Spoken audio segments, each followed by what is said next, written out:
Coming up this week on Sporting Journal Radio. It's kind of in a shaky spot, to be honest with you. Over 40 hands-on activities and demonstrations are planned. It's at the Alexandria Shooting Park. It averaged over 55 pounds, over 11 pounds per fish. Broadcasting on the Sporting Journal Radio Network, wherever you get your podcasts, or watch on YouTube. Fish on right now. Well, we're here at the 2024 Pheasant Fest and Quail Classic, presented by OnX. Know where you stand with OnX. And our guest now is Jeremy Smith. I fish, I hunt, and always will. It's just to look out for your everyday hunter, angler, and trapper that's out there. A Fish Hunt Forever production. This is Sporting Journal Radio. All right, welcome to the show. Fall is almost here. We are very excited about it, but we're not quite done yet with fishing. It seems like, Dan, a lot of fishing content getting crammed into just this 1 week right now. Well, fishing's still hot. Still time to do it. What else are you going to do right now? Unless you live in North Dakota or if you're a South Dakota resident, there's not much hunting happening, so you're fishing or you're sitting at home like a loser. You know, honestly, I'd be okay with fishing for another month, probably, before I got into hunting. Maybe some bow hunting I'd like to do, and dove hunting. I don't need a duck hunt quite yet. As my shirt says, make duck season late again. Paid for by Minnesota Hunters for an October opener. You can get these shirts at sportingjournalradio.com. Just click on the store and show your support for later duck season, especially when we got early teal. We can have an early teal season in Minnesota in September, an early goose season, and then just open the regular season up back in the first weekend in October, and we can shoot some of those late season mallards once again. More about the waterfowl numbers. They just put the spring survey results out. Some good stuff, some stuff not so good in there. We'll break it down for you here in just a little bit. We're going to talk about Youth Outdoor Activity Day in Alexandria with Dean Krebs. It's coming up this Sunday in Alexandria at the Shooting Park there, and we'll talk to Joe Henry and get a Lake of the Woods fishing report. And we're at the Warrior Tournament, the David A. Andersen Warrior, the Walleye Shootout up at Lake of the Woods. Kent Andersen joined us on the shore of the Rainy River. We recorded him last weekend during the tournament, and we'll play that interview back for you this week on this show. And don't forget, Tazen TV is up for a Carbon TV Award. We're really excited about this. We ask you to please go vote for Tazen TV as the best fishing show on Carbon TV. If you go to Carbon TV's website or the Tazen Lake Lodge YouTube page, you'll see the link, and you can vote every day. So we ask you to please go vote for us and find out more about Tazen Lake at TazenLake.com. And Dan, who else are the sponsors this week on the show? The official truck sponsor of Fish Hunt Forever is Inver Grove Toyota. And looking for your new rig, head to Inver Grove Toyota. Lake of the Woods Tourism. Lake of the Woods is the walleye capital of the world. Plan a trip for this open water season at lakeofthewoodsmn.com. OnX Hunt. See private land boundaries, recent imagery, offline maps, and Minnesota-specific hunt layers. Download the OnX Hunt app today. Tazen Lake Lodge. Catch a world record lake trout and giant pike at Saskatchewan's Tazen Lake. Learn more at TazenLake.com. Devil's Lake, North Dakota. Catch it all at Devil's Lake.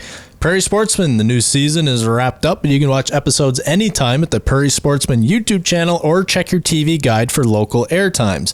Haybale Heights Campground and Resort. Fish Devil's Lake this summer or fall. Learn more at haybaleheights.com. And Guardian Eagle Resort. Come fish the Ontario waters of Guardian Eagle Resort. Fly directly from Minneapolis. Learn more at guardianeagle.com. You know, we had a great trip there, and the video, I could sit and watch that video we did up there over and over again just because I love watching walleyes. Like, I love catching them. But, you know, we spent a little bit of time pike fishing up there, Dan, but I saw they caught, was it 47.5-inch pike the other day? Big pike up there. Man. And, you know, honestly, most of the time they're not even targeting pike. They're catching them jigging for walleyes. So imagine a 47-inch pike on walleye gear. And I know you caught, what was yours, like 32, 33? Yeah, something like that. And Griffin caught a 36, I think, in the boat with us on walleye gear. I broke off immediately.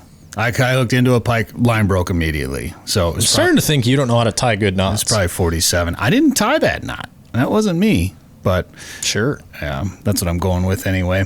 But Guardian Eagle, check them out. Guardian Eagle Resort, guardianeagle.com. Thank you very much. Plan your trip for next year up to Guardian Eagle Resort and fly directly from Anoka County Airport in Blaine. Yeah, why do we say Minneapolis? Yeah, because it's the Twin Cities. Minneapolis. That's what you told me to say. Why do we say it's not Minneapolis? I don't know. Anyway, It's a good time. Go there and check it out. And don't forget, if you're watching this show right now, you could win a new sun shirt from Sporting Journal Radio, a Fish Hunt Forever sun shirt.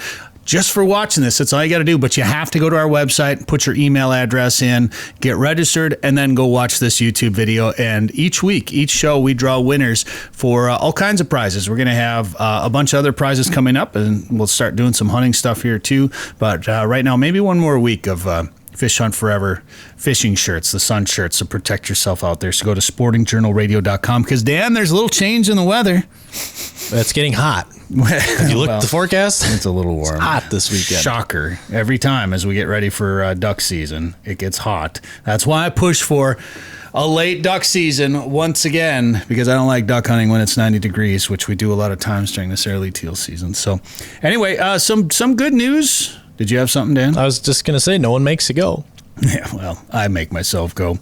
There is a new report out from the waterfowl survey. The breeding population of ducks was estimated at 33.99 million. It's a 5% increase over last year, which is good. The only issue is that some of the increase in duck numbers came from further west than some of the traditional areas. So some of Saskatchewan, Manitoba, the Dakotas were dry originally. Obviously, some of that has changed. The eastern Dakotas, western Minnesota has been much better. In fact, ponds in the United States, including Montana and the Dakotas, increased by 49%.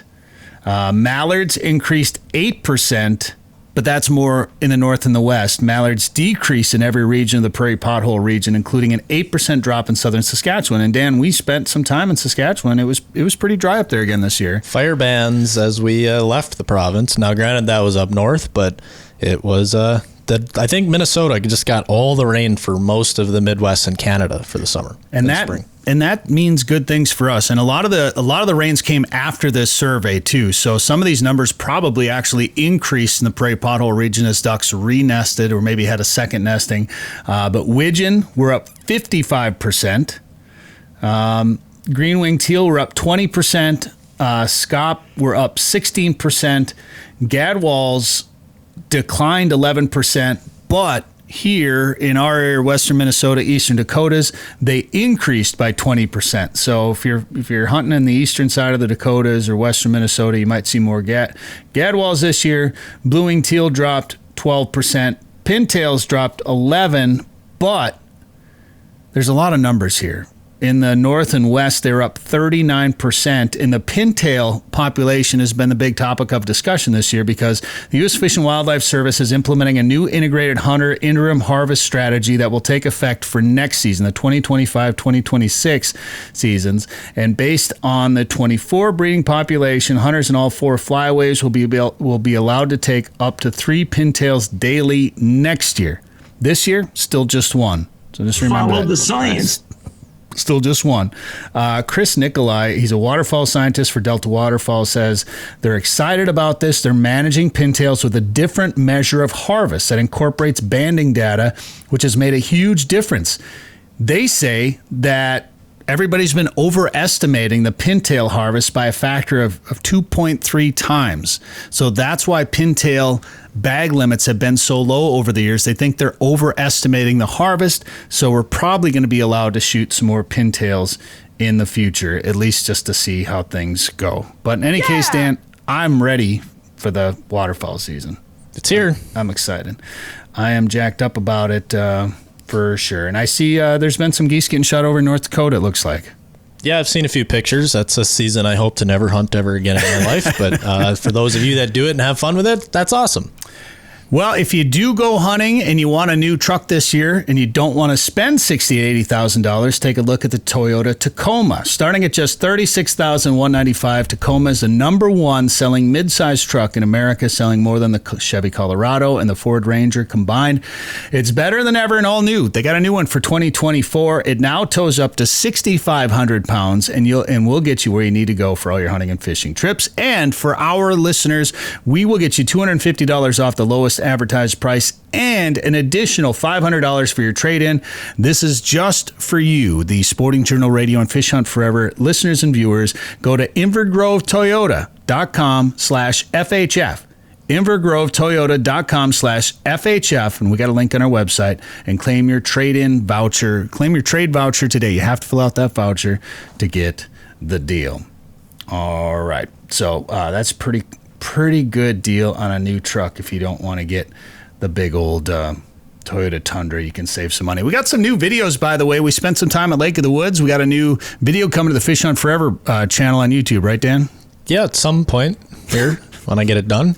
Okay. I don't know when that will be, but it'll be there at some point. Okay, that works. Well, we did put up a new Raising Tiny video, though, and you can see the day that I picked up Tiny, decided to name her, and take her home. You can see that video. And we did some goose hunting and just some of the coolest wing tricking Canada geese that I've seen. You'll be able to watch that video right now. Go over to the Fish Hunt Forever YouTube channel and check it out. And then there's going to be another Raising Tiny episode. It's already in the can, ready to go. That'll be coming out very, very soon as well, too. Dan, I know you're going to the State Fair this week, right? This week or this weekend? That's the plan. Something like that. If you're going to be there, and I don't think you are, but if you're going to be there Tuesday, August 27th, stop by the DNR State Fair, or the DNR Fish Pond. What do they call it? The Fish Pond? Fish Pond. Scott Mockington's going to be speaking there Tuesday, August 27th. So Scott is going to tell you all about, there it is. Well, there goes all our productivity for the day. Yeah, well, we get to see what videos you've been watching. Yeah, the webcam, the Fish Pond webcam is up and running right now on YouTube, live from the Minnesota State Fair. The Minnesota Department of Natural Resources Fish Pond webcam is available right now on YouTube. Go check it out, and then go see Scott on Tuesday. All right, we've got Joe Henry with a Lake of the Woods fishing report coming up. We got Dean Krebs talking about Youth Outdoor Activity Day in Alexandria, and we have Kent Andersen from Warrior Boats talking about his big tournament on Lake of the Woods, all on the way. Don't go anywhere. Now is the time to start thinking about chasing big walleyes on Devil's Lake. Get on the fish at Haybale Heights Campground and Resort. Haybale Heights makes it easy for you to make memories on legendary Devil's Lake with guided fishing and lodging packages. Or bring your own boat and rent one of their cabins on East Bay. Haybale Heights offers a private marina, fish cleaning station, and the opportunity to relax and enjoy your bucket list trip to Devil's Lake, North Dakota. To book your trip, visit haybaleheights.com. That's haybaleheights.com. All right, this is Sporting Journal Radio. Thanks for tuning in on the radio network by demand, sportingjournalradio.com. Or if you're watching this on YouTube, you can see we are on the shore of the Rainy River here. We're up at Lake of the Woods. There's a pretty big event today, and we were up early because there were 155 boats dumping in and lined up here, heading out through the gap out to Lake of the Woods to fish in a big tournament this weekend. And Ken Andersen from Warrior Boats joins us. How you doing? Good. Yourself? Not too bad. Are you going to feel a little more relaxed tomorrow, you think? I'm relaxed right now, really, to be honest with you. It's such a great event, and everybody is pretty laid back, and they're all here for a good time. So it's really, for me, it's a no pressure event. You know, fishing a lot of tournaments, this one's like no pressure at all. So it's easy peasy for me. So tell us what the tournament is. So what it is the 9th annual David A. Andersen Memorial Walleye Shootout. And what that entails is it's a Warrior Boats owner tournament, Warrior Boats reunion. Big family reunion we have up here, coming to one of the greatest fisheries in North America, Lake of the Woods. And we turn them loose out there with the greatest boats made. How much work is it wrangling them in a line there to send them off like that? You know, sometimes it goes really smooth. Sometimes there's a little bit of a hiccup, but today they did a pretty good job. Yeah. We just idle it out, and again, we give them a little extra time at the end of the day. So like today, I don't think we sent the first boat till 7:10, just because it's easier to get them all stretched out like ducks in a row than having a whole bunch of boat wash splashing around. So it goes pretty smooth. Everybody understands, and we get them out there. Like I told Denny this morning, yeah, we didn't blast them wide open until 7 o'clock or 10 after 7, but we were getting them closer to the fishing grounds. Oh, yeah, for sure. Well, that's quite a sight, seeing that many boats stretched out like that. I bet it was really cool on your drone. Yeah, it was pretty neat. Yeah. So, I mean, because you said in the past with 144 boats or whatever, it was a mile and a mile. About a mile and a quarter, we figured, because we make it to the second bend before we send them out. So yeah, it's a little longer today. Yeah, it's a long stretch. It's pretty cool, pretty humbling. Yeah, that's neat. I mean, I had to feel pretty good to see. It has to feel pretty good to see not only that many boats in your tournament, but the fact that they're all Warrior boats. Oh, absolutely. You know, I'm pretty sure, I mean, I follow tournaments pretty close, and I think that this is the largest tournament in the state of Minnesota this year. Leech Lake normally had 155. I don't think they closed or filled this year. So we are the largest tournament in the state of Minnesota. Not only that, it's one boat brand. Yeah. You know, who can say that? And even to top it off, the boats are built in Minnesota. Right. You know, so it's pretty cool that you build them here, and then we put on the event. It's kind of like you build it, they will come, and it's kind of what it really feels like. So it's breathtaking. It's amazing experience, and it's humbling. How far away are these guys coming from? We have teams like Colorado. I've seen some today. All the way, I've had people from Ohio. So everywhere we have Warrior dealers, I think we have customers that sneak in here and come up and experience this great place. Yeah, how many dealers do you have, and how far away are they? We have 25 dealer locations, and I have dealers from Tonawanda, New York, which most of you probably have no idea where that is. So it's right next to Niagara Falls. It's right on the Niagara River, right above the falls. Oh, okay. So that's my farthest eastern dealer right now, and then I have dealers all the way out to Great Falls, Montana, which is my farthest western dealer, and then we have dealers all the way down to Kansas City, Missouri. So with one on the Niagara River, do you just find places to see if you can get a dealership so you can go fish there? Because that's pretty you want to know you want to know something? I've been there many times. You've never fished, and I've never got to fish the Lower Niagara. Yeah, and know what the worst part about it is I became friends with a few great guys out there, and they're charter guys, and they're like, "You need to come out here and fish. Yeah, you need to come out here and fish." Like, I don't know how many times they've asked me to come out there. When you come, stay an extra day, and it hasn't worked in the cards, but someday I will get to go down below that dam and catch some fish. It's pretty cool. We've been down there twice in the last couple of years. Yeah. And to fish, it's pretty amazing. Well, if you ever go back, let me know. Let's go. Hook you up. All right. That sounds good. Where else, have you, let's say this, where have you trailered your boat to fish? Some cool places. Well, Fort Peck is one of the coolest places. Oh, sure. And I didn't go there for walleye. I went there to catch lake trout. That was pretty awesome. You know, I had been traveling around to tournaments with my father since I think I fished my first tournament when I was 14 years old. So I've been a lot of places. I remember going to when I was 16 or 17, and we fished PWT and going to Detroit, and I was like, oh man, coming out of Minnesota. But pretty wild. Fishing's took me a lot of places. I fished Lake Erie to Fort Peck and pretty much everything in between.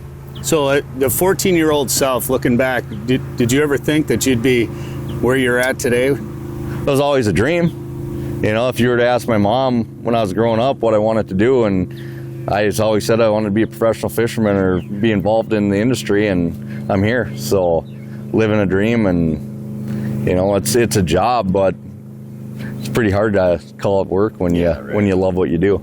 How long you been fishing the NWT? I've fished the NWT since 2013 when they had their first event. So there's like 5 or 6 of us, I think, left that have fished every event and made every championship. Oh wow! So I'm one of those, and I fished my first Pro-Am event back in 2008, which was the last in-fisherman professional walleye trail tournament I fished on the St. Croix River. So oh, no kidding. Been fishing tournaments for quite a while now. Wow. I used to be one of the young guys. Now I'm starting to feel like I'm one of the old guys with a gray beard and everything else. So that's the way it works. Yep.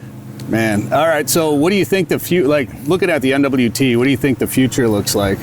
Oh, I don't know if we want to get that deep today on this one. I think there's good stuff going in the industry, and I think there's some really turmoil going in the industry. I just been around a long time with it, not as long as others, and it's kind of in a shaky spot, to be honest with you. They had great numbers in the NWT this year, but there's just some things out there that kind of a cloud hanging around over some stuff, and we need to get it straightened out before it crashes, because nobody wants to see tournaments go away. No, and that's a good one too. It gets to be tough, I'll just throw this one out there. Like, let's take their schedule for next year. We're all family men for the most part. We all have families at home, and they have 5 events next year, and I think 4 of them hit holidays. They put us pre-fishing on Easter, Oh boy. We don't get home from the next one until the Friday of Memorial Weekend. They have us pre-fishing over the 4th of July, and they take our Labor Day away as well. So you look at that, and they'll get people to fish them, but I mean, you just think about that. You know, and I get it's tough scheduling tournaments, but you have to think about everybody's family too, because if the anglers don't have their families taken care of at home, it's going to be very hard for those anglers to go, because the first thing you got to do is make sure everything's taken care of at home before you hit the road. So you think that's just how the schedule fell, or do you think they were looking at chance for people to have days off already to be able to do this, or I think it's just coincidence? I think they just schedule it around what makes it work for them. You know, I don't think, and maybe I'm wrong, I think a lot of times there's a lot of oversight in it, but it should really be taken into consideration, and hopefully they can make some adjustments to it. You know, it's obviously they can't just do it for me, and there's going to be guys that like it because of some vacation time. Yeah. But on the flip side of it, you know, don't have to land everyone on one. Let me ask you about weigh-ins, and you know, obviously the way you're doing your tournament here with the the catch photo release type situation. Do you think that's the future for all tournaments? Like even bass tournaments, you know, you're bouncing those fish around a little bit. Bass are pretty tough, but you're killing some fish in those tournaments. Do you think the weigh-in is so much a part of some of these tournaments that it'll never go away, or do you think eventually it's going to be catch photo release? I think everything should be catch photo release, to really be honest with you. And the weigh-in process, you know, like everybody take an NWT weigh-in. Those fish don't come out on stage. Nobody sees them. So those fish get taken. You catch those fish. Let's just take Skakwe as the last event I was at. I ran 68 miles one way. So I catch those fish, and I got to keep them live. It's live weigh-in. So I catch those fish. I keep them live. I run them 68 miles back. Now I pull into a harbor. Now I got to take those fish out of the live well, take them out, I put them in a bag, I carry them, you know, whatever it was, 300-400 yards up to where the bump tank is. I dump those fish out of that bag into a basket. I take that basket, I put it into a tank, waiting to get checked if they're live or dead. Get to the guy that's going to check them if they're live or dead. I take them out, I set them up there, they're out of the water. He checks if they're live or dead. Yep, you're good. You take them, you put them in another tank. Now, more than likely, my live well, that tank, and that tank are all 3 different temperatures, right? So I do that. Now, Kent, you're up. I go up, I run up, put them on stage, get them weighed. Now those fish are in a basket dry. They're sitting there, they weigh, you know, what's it take, couple minutes, whatever. Those fish come off the stage, they go to another tank. They taste them there. Now you want to get your picture taken, so you get your picture taken. Take those fish out of the water again, get your picture taken, you throw them back into the basket or into the bag, and then a volunteer takes them, and they got to walk all the way back down to the water and put them in a release boat. And the ones that live get released, and the ones that don't get given away for a good cause. But the handling of that most people probably wouldn't even realize that. Like, I say that, and I'm not trying to bash on anything. I'm just, that's a huge step. Yeah. So my envision on this, if anyone's listening and anyone cares, like the catch photo release thing is where it's at. Yeah. And like I said, with that reverse weigh-in thing, so let's say we come in, we turn our cards in there, right? Okay, we don't go across stage now. We get 2 hours to go get our stuff ready for tomorrow. We done, we go get gassed up, we go do whatever we need to do. Weigh-in start at 7 o'clock. Come across stage just like you normally would, and now all of a sudden, guess what? They got all those pictures. Let's get a sponsor. Let's get Nikon or Canon, whoever makes the best camera out there now, Sony, and get a sponsor like that to sponsor it. You can shoot videos, you can do all that stuff. Well, with the same amount of people that you have running bump tanks and doing this and that, put those people in a trailer and put a stage show. Yeah. Now all of a sudden that stage show, whether you made it to the event or you're sitting at home on the couch, you're going to get the same experience rather than a camera just sitting there being a live stream. You know what I mean? So there's so much potential there that eventually somebody's got to grab a hold of that and do it. And I fished some of the weigh tournaments on the water, and for me, it's so hard to get, I don't think that's the right way either, because you're bobbing, you know, and there's some AI stuff I've heard about where you can take pictures and it'll give you a weight. I mean, who knows where this technology stuff's going to go, But I really think, and I feel the best thing for the fisheries is getting away from the catch weigh tournaments. Well, one more controversial question for you then. You want to weigh in on the live scope discussion? I can. I mean, I don't have a problem with it. I think live scope is awesome. I think it's a great tool. It's technology. I feel, you know, everybody wants to ban it. Everyone wants to do this. It's not going anywhere. Yeah. So do I use it? Yeah. I've used it ever since it came out. I've just always used it in a different method. I used it to watch the reaction of fish in this. I never video gamed. This year I've done a little bit more of it, and you kind of had to at this point to really stay on the top of the field. But my thing is, I think the DNR in the States need to act fastly, and this isn't a dig on the anglers that do this or anything like that, but there's a lot of people out there that maybe struggled in the past to catch fish. Well, all of a sudden this is kind of a cheat code, and some people might bash me for saying this one. Brett King actually probably came up with it, is using live scope to catch a fish is really no different than going shooting a deer with thermal. Yeah, I've heard that argument. I don't know if I necessarily agree with it. Yeah, and the reason I say it is, so like your fish that are the high flyers that people are really, suspended. that are getting now, that there's not enough of them to like target traditionally, but now those fish can be targeted. Right. And there's that 30-incher, you know, and if the difference, the only difference between the shooting a deer with thermal and catching a 30-incher with thermal is you can let that 30-incher go. Right. That's where the differences come in. The tools to get them would be the same. Now it'd be like going to shoot a deer with thermal and being able to use a paintball gun or whatever, a stun gun, and shoot them and you go get your picture and let them go. Yeah. I mean, that'd be really cool anyways for deer hunting, wouldn't it? Yeah, for sure. Use trank guns and shoot them and go get your picture and then say, all right, see you later, go get bigger. No, and that's my concern is the limits, because the people that are catching them now, all of a sudden they didn't catch fish. Well, what's the first thing? I don't want to give a percentage, but a lot of people that finally started catching fish, they got to keep them.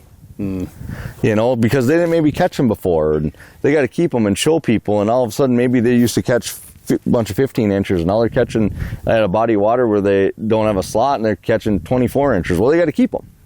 You know, it's just a lot of that's just human nature, and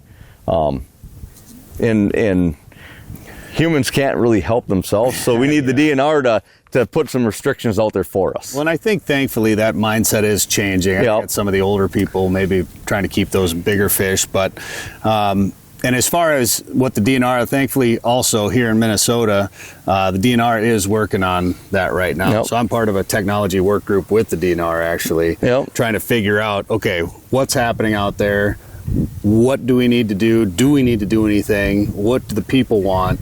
Trying to take all these factors in to figure it out and do it with some research and some data. So for sure. You know, like in Wisconsin, where they just were all of a sudden, we're going to vote on it today. Right? Yeah. Whoa, everybody just pumped the brakes here for a second. So. And I don't even think I think the most vulnerable fish are your panfish. Yeah. You know, and they've always. Those might be getting kept. Yeah. And the thing about it is them 8-inch bluegills, they were an old fish. Yeah. You know, they didn't get that big in a year, so. Right. Well, and the crappies and the deep basin crappies, I think has been a huge concern about it. They have no place to hide anymore. Yeah. You know, they don't. It's a great tool. Like I said, it's not going anywhere. And so it's interesting. So. All right, well, let's get back to your tournament here today. It's a one-day tournament. And so we got a kind of an event tonight then. What time does that take place tonight? So tonight we kick off at 7 o'clock. We'll kick off the awards. Anybody fishing the tournaments, family, whatever, we do a fish fry. Starting, I want to say that's at like 5:30, 6 o'clock. We have test rides starting at 3:30 today. Yeah, so you mention that, because anybody can come up and... Anybody can come experience the Warrior Boat. Come up, experience it. You probably join the Warrior family. Then you come up here and enjoy it the next year. But yeah, so it actually really gets kicked off on Thursday. When we wrap up our dealer meeting, people start coming up, and everybody kind of just starts getting together, and there's a lot of people that come up here for the week, and there's, you know, this is the only week of the year I get to see a lot of these people, so it's pretty cool. So with Warrior Boats then, can you have the ability to get electronics rigged on them and motor choices? Yeah, so that's one nice thing about us is we're an independent builder. So depending on what dealer you go to, you can get a choice of Suzuki, Yamaha, Mercury engines, Lowrance, Garmin, or Humminbird can be factory rigged.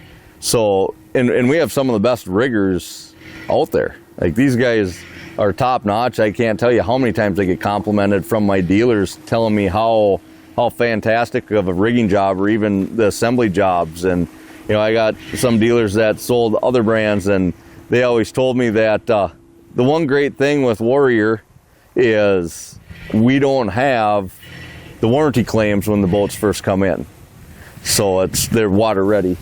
It's a noisy dock over there.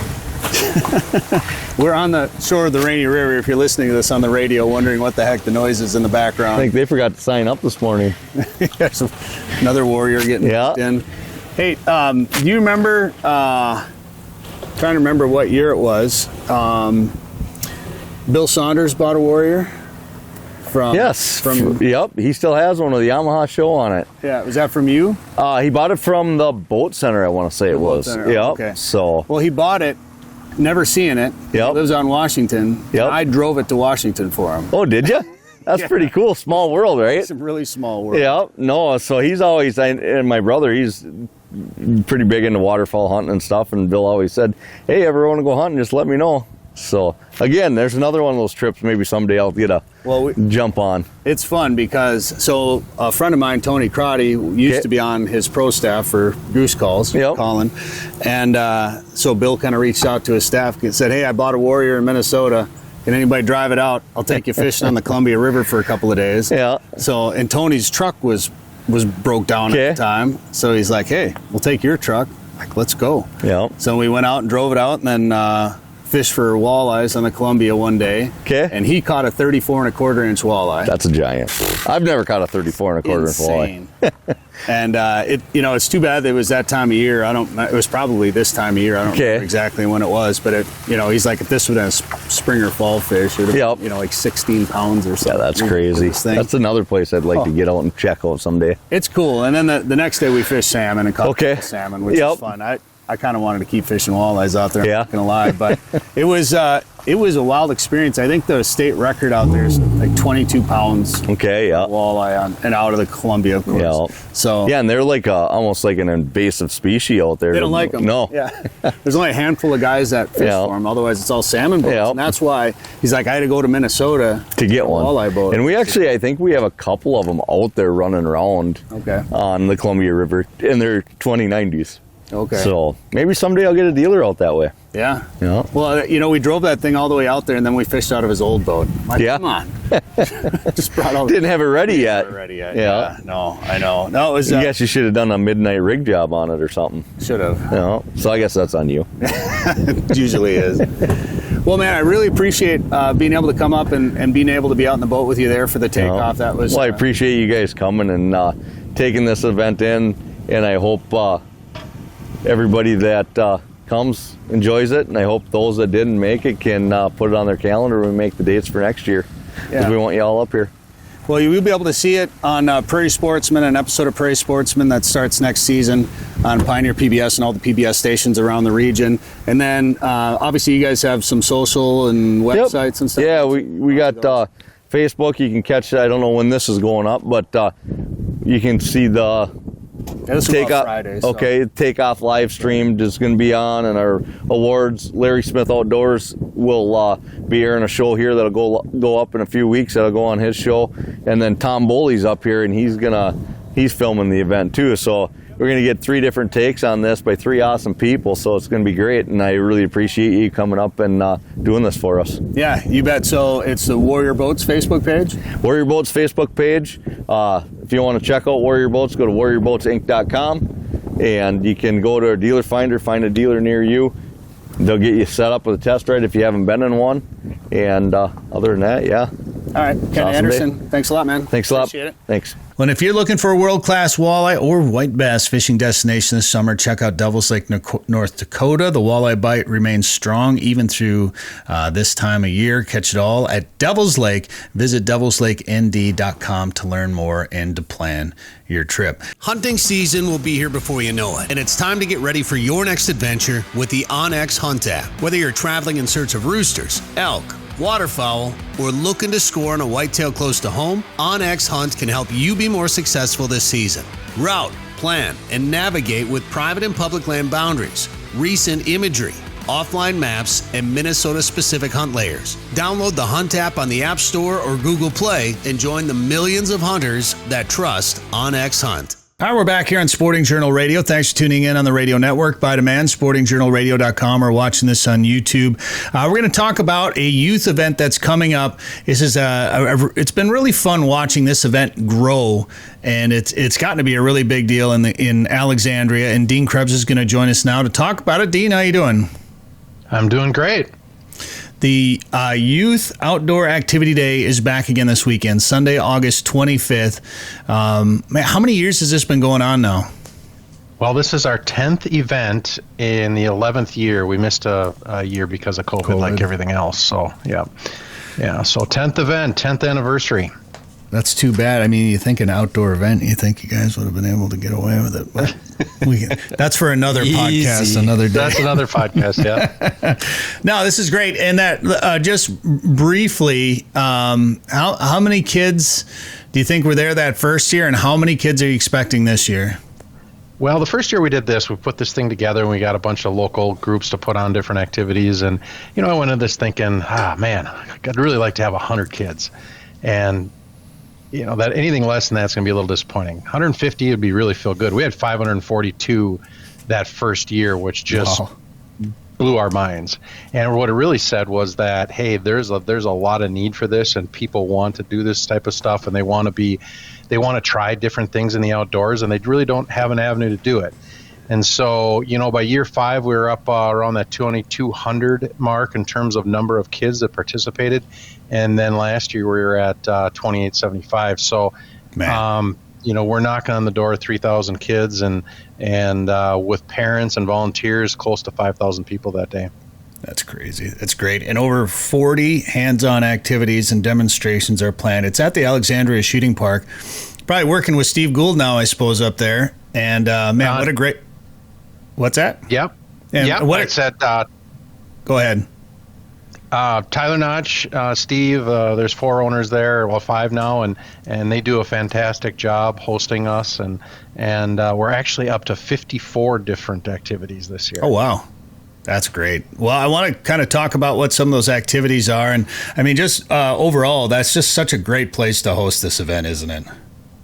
It's big, it's flat, and so that would just allows us to do, all these different activities. We can do shooting events, but we do a lot of other stuff other than shooting events. Most of our stuff doesn't involve shooting. So, yeah, they've got everything. They're doing a really good job of adding different amenities to the facility, and I was just out there last night putting some posts in the ground and that type of stuff. So, does a great job. They do a great job out there, and it's great. Why is it important for you to have an event like this?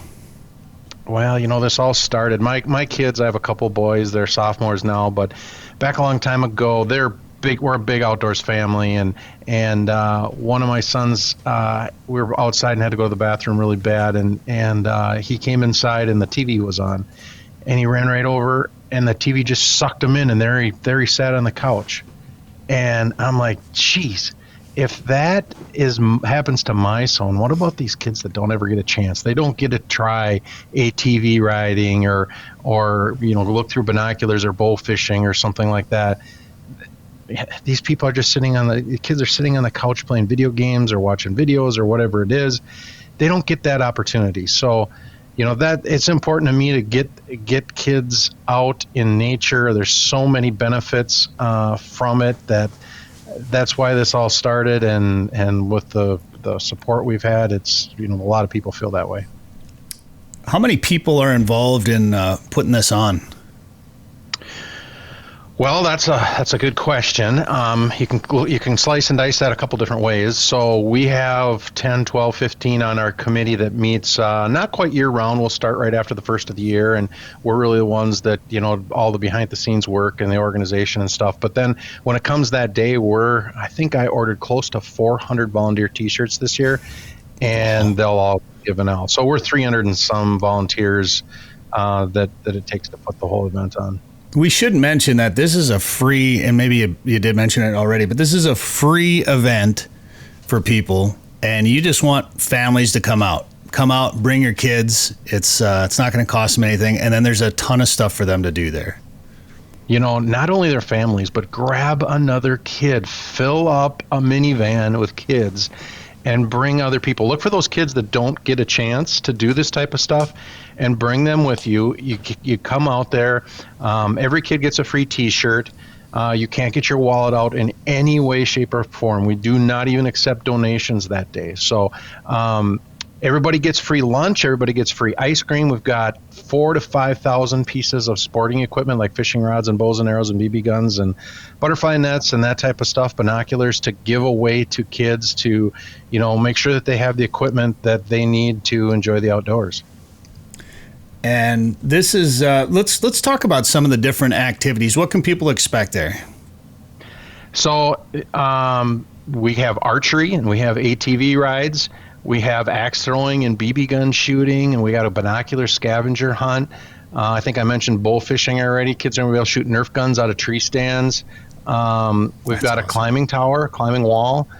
We got a mock duck hunt that we really like this year. We got a 30 by 8 foot, I don't know what you call it, tarp that's got a mural on it of duck hunting, and the ducks are cupped and coming in, and the kids get to lay in a layout blind, and we'll do some duck calls, and someone's going to yell take them, and they're going to jump out with Nerf guns and shoot the ducks, and that'll be a pretty neat one. Yeah. Is there a dog then that pops up out of the grass to laugh at you when you miss, or is that?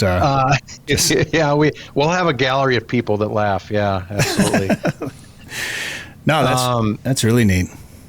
Yep, we've got Zeiss coming in to do a binocular thing where we've got I think Bigfoot and a moose and a couple other things out, a couple 100 yards out, and they get to look through the binoculars and spotting scopes and see them.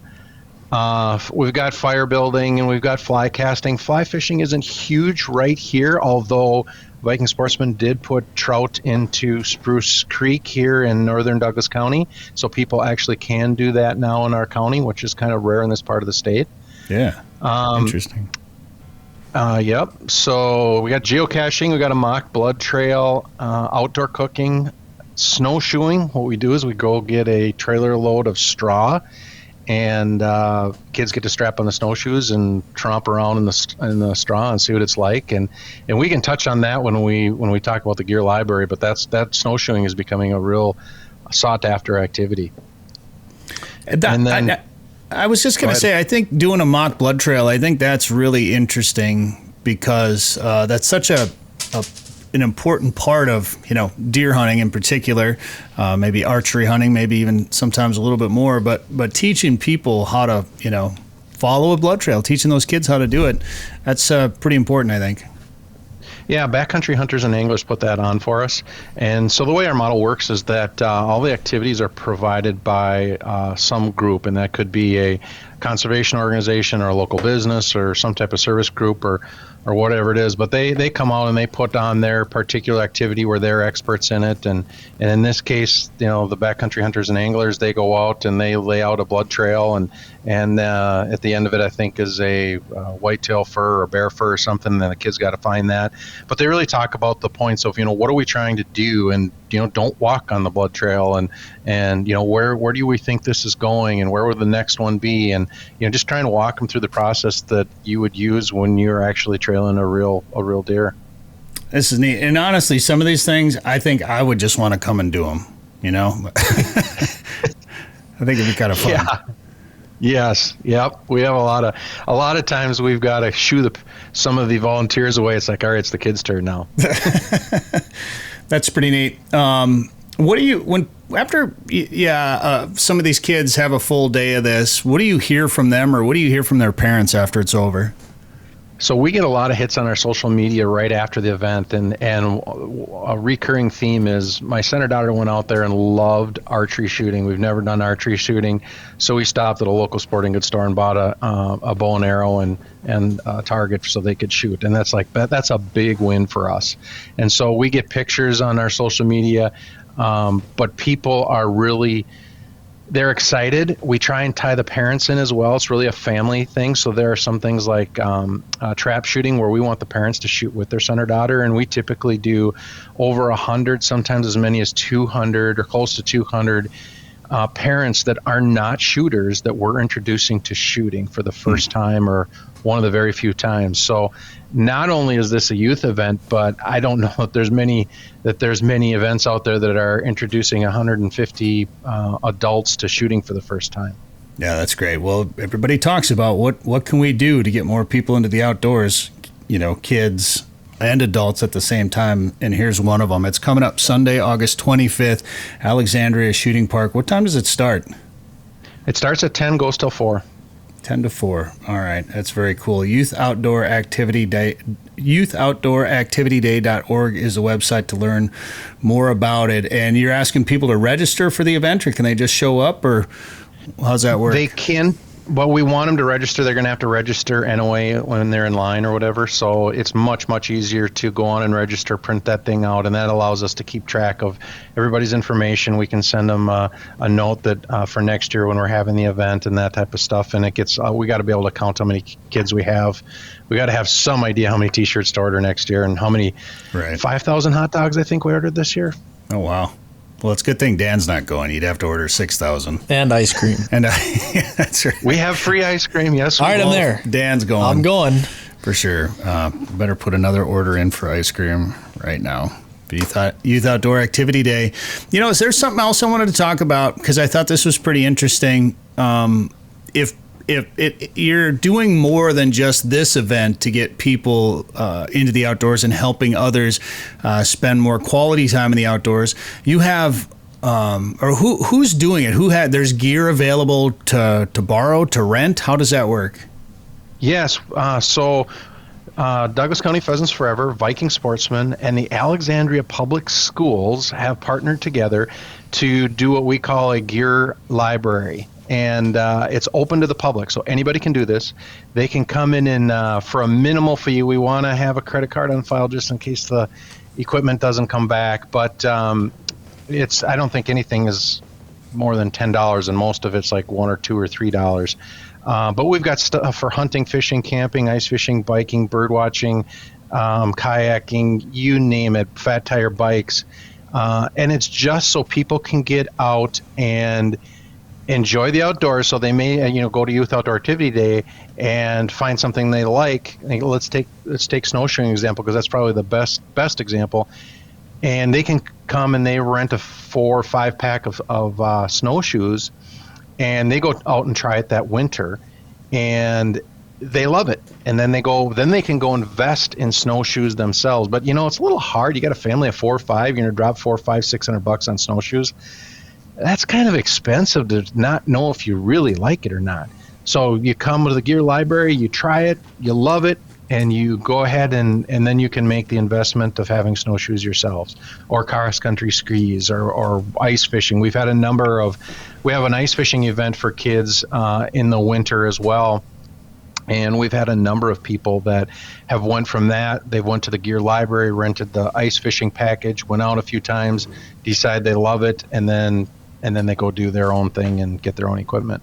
That's really a neat idea. I saw somebody in, I don't know who it was, but somebody in North Dakota, they're starting a decoy rental business of some sort. You can rent a trailer full of decoys, and I don't know what the costs were. I'd assume they're probably not super cheap, but having this opportunity for a very minimal cost, I think that's a great idea for getting people the right gear so that they can use it in the outdoors. How do people find out more about it? Is there a website with a gear list, or a location they stop into, or how does that work? That's the key, is that we've partnered with the public school system. And so you go to the Alexandria public school system website, and you can go into the community education, and then there's a little, you frog around there and find a folder for the gear library. And there's a list of all the equipment. You go in there and check it out. The local elementary school here, Woodland Elementary, is what houses the gear. And then so that's great for us. So, as a volunteer for Pheasants Forever and Viking Sportsman, I don't really want to be out at 2 o'clock getting somebody some snowshoes, right, on a Wednesday. So, but they're there. They're there 8 to 5 Monday through Friday. So it works perfect. So they house the equipment. People go in, check it out, and it's just very smooth. And then if they need more equipment, Viking Sportsman and Pheasants Forever purchases it or gets money to purchase it or whatever. So. And that's open for anyone, or do they have to be local residents, or how's that work? Anybody. We don't want to put any exclude anybody here. If you're coming up in this area for a vacation or something, and you need a lily pad, the lily pads it's a little bit hard to get. We need to get another one. They're usually booked through the year. But absolutely, we just want to get this equipment in people's hands. And we're talking about how some of it now is getting a little bit worn, and we just smile and say that's the best thing that can possibly happen, is that we have to replace this because it's getting worn out. So lily pad, that's I'm not sure what that is. A big floating mat that people can relax on? A big floating mat thing. Yep. Okay. Interesting.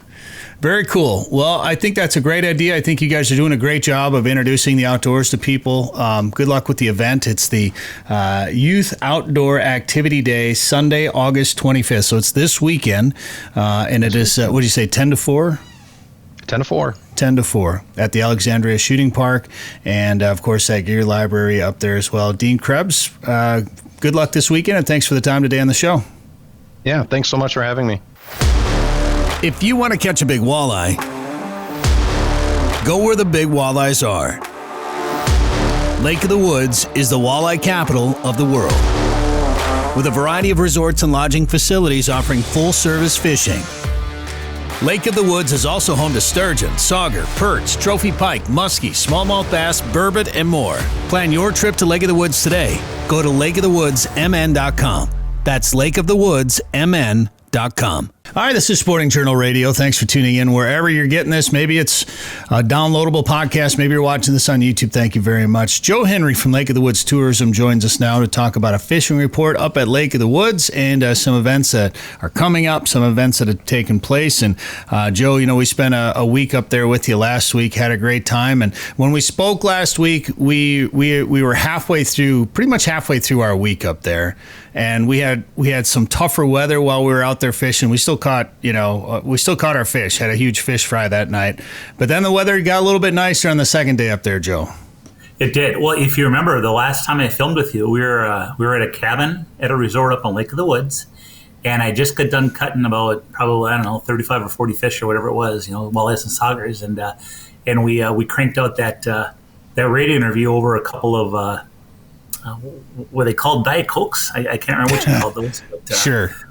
Something like that. Something like that. But no, it was a good trip. And, day 2 was better weather. And, it's also why some people, when they go to Lake of the Woods or go on any fishing trip anywhere, it's nice to have a few days, because if you have the front end or back end that has a certain kind of weather, it normally changes. And the first day we went out, it was rainy and it was windy. And you know what? I had to adjust our plan. I didn't, know the spot I wanted to go to. There were big waves and it was tough fishing, and we ended up going to a spot that was out of the wind behind some islands, and I had to go fishing. And my gosh, if Lake of the Woods didn't bail us out, we caught really good fish. And if you remember, on that same day when we came home, we left with just a little bit of time, and I said I wanted to try a spot somewhat against a leeward shoreline that I just wanted to check it, just to check it. It was fishing memories, but it was structure.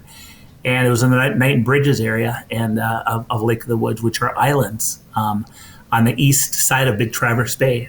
And we came down and we took a drift over a reef, and man, I was marking fish on top of that reef. And if you remember, we tripled up, and there were some really nice walleyes. So we put that in the back pocket. The next day, we went up to that area, and that's where we fished all day long. If you notice, I didn't go on top of the reef at all. And the reason I didn't is because one of our anglers got snagged like 3 times on those rocks. You couldn't keep it out of the rocks. So I purposely said, well, if these fish are adjacent, if they're in that mud, it's a north wind, we could be drifting against that and right, parallel with that rock and that mud, Brett. And, we put a really nice day together, didn't we?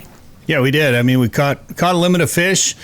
We caught some slot fish that had to go back. Somebody in the boat had a couple of good ones up to the boat that they ended up losing. We won't say any names. It's that's hard though. All kidding aside, when you talk about Lake of the Woods, you talk about the big fish. You get a good one hooked up, and you're just a couple of cranks away from maybe seeing the fish below the boat, and somehow it just comes unglued. It happens, and you think about it. How many times do you get a big walleye in the net, and that hook pops out in the net? I mean, yeah, many times, and and it was kind of tough the way we were fishing, just because. It wasn't as windy that second day, but it was still kind of windy, and we were drifting, at times 1.5 miles. So when you're reeling in against even just that drift, it's almost like, when you're trolling and you're cranking in a fish against the trolling motor, sometimes that fish, maybe it's a 5-pound fish, might feel like a 10-pound fish when you're cranking against that motion. And, so we were pulling in against a little bit of current there, a little bit of wind current, I should say. So, that can add a little extra variable to it. But I mean, Joe, we caught so many fish. It was ridiculous. Yeah, it was fun. Well, and the other thing I'll mention too, one thing I kind of recall is we started doing better. We had 2-ounce weights on, and we were fishing on like that 31 to 34 feet, something like that. When it was hard for everybody with a little bit of wind and a little bit of speed, it was hard for everybody to feel the bottom with those 2-ounce weights. So we added an ounce. We went to about 3 ounces. And when we went to 3 ounces, everybody could feel the bottom. We started catching more fish.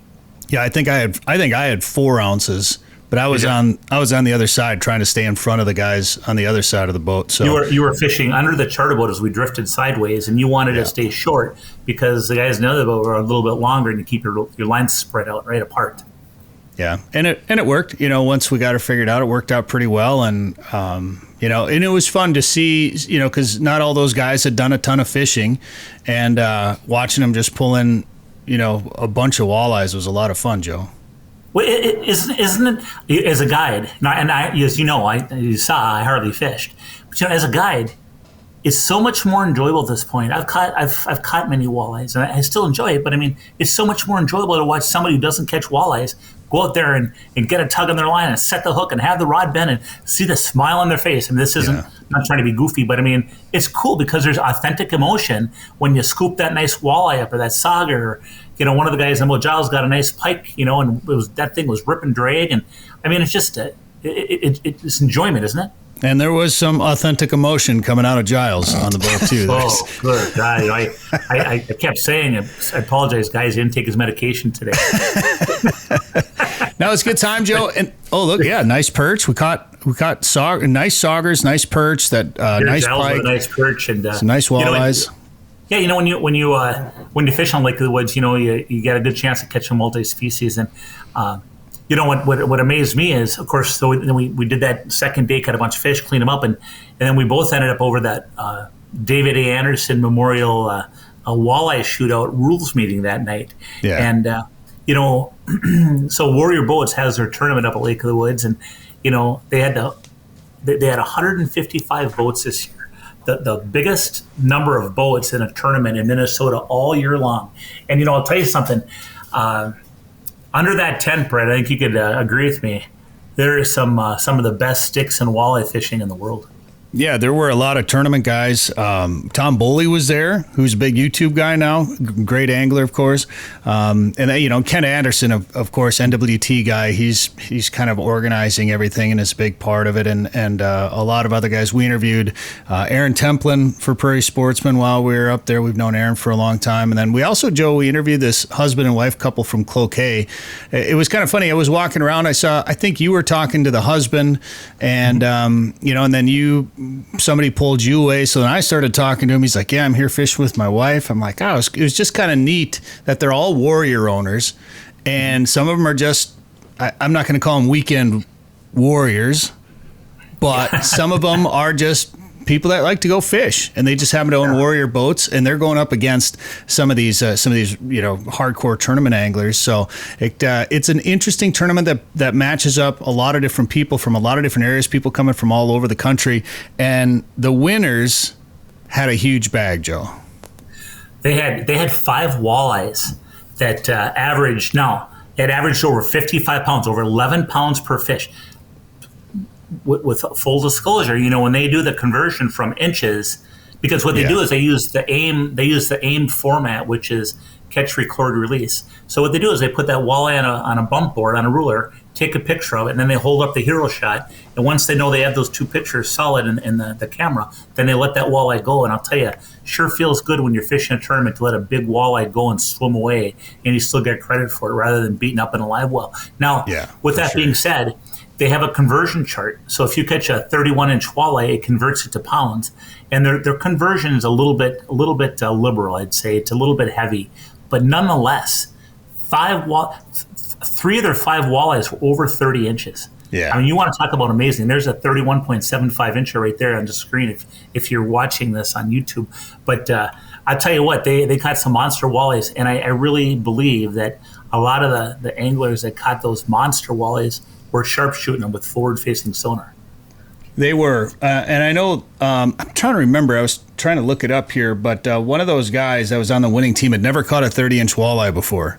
And I think he either caught the 31 and 3/4 or 2 of them that were over 30. I can't remember, but never caught a 30 before. And what a time to catch your first and your second 30-inch walleye.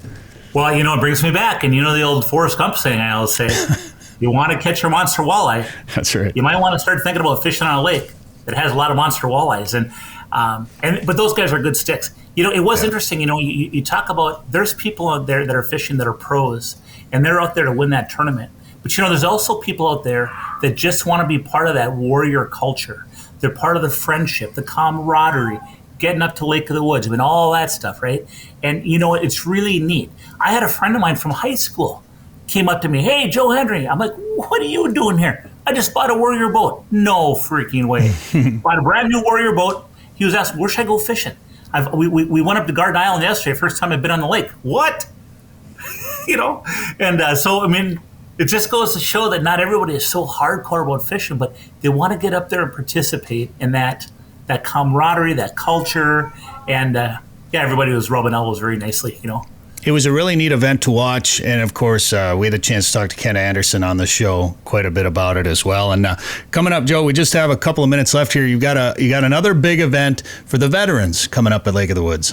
Yeah, we sure do.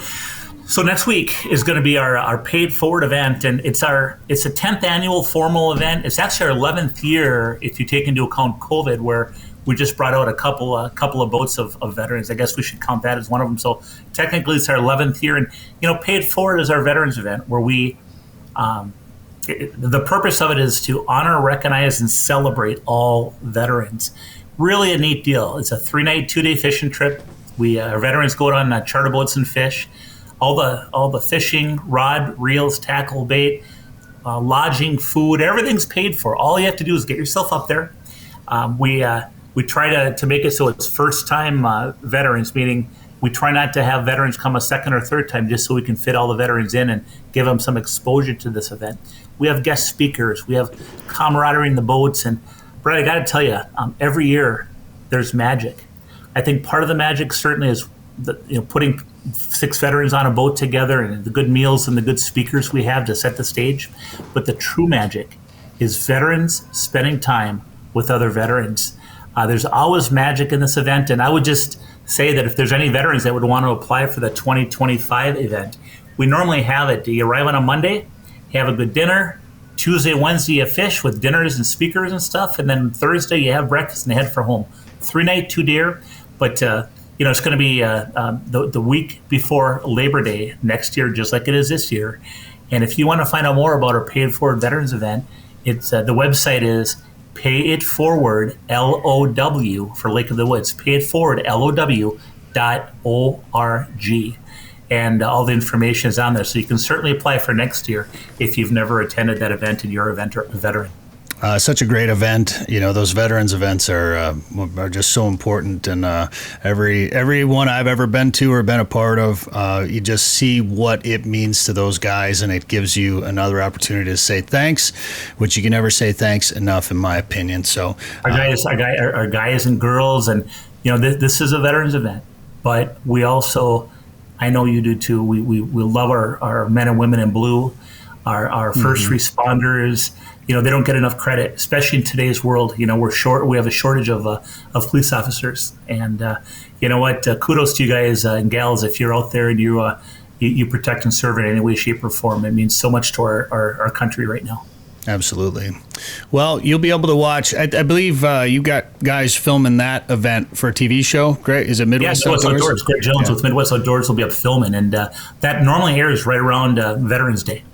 Yeah, very cool. And I know Larry Smith was filming the Warrior Tournament, and we filmed it for Prairie Sportsman as well, too. So we'll have that episode coming out next season, starting in January on Prairie Sportsman. And Joan, if people want to plan a trip yet this year for open water to get up, maybe do a little fall fishing at Lake of the Woods, or start thinking about ice fishing, what should they do?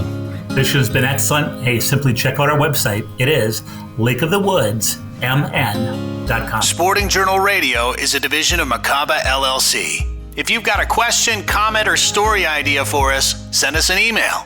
Go to sportingjournalradio.com. While you're there, you can learn how to advertise on the show and visit our store for hats, hoodies, coffee mugs, and more. Go to sportingjournalradio.com.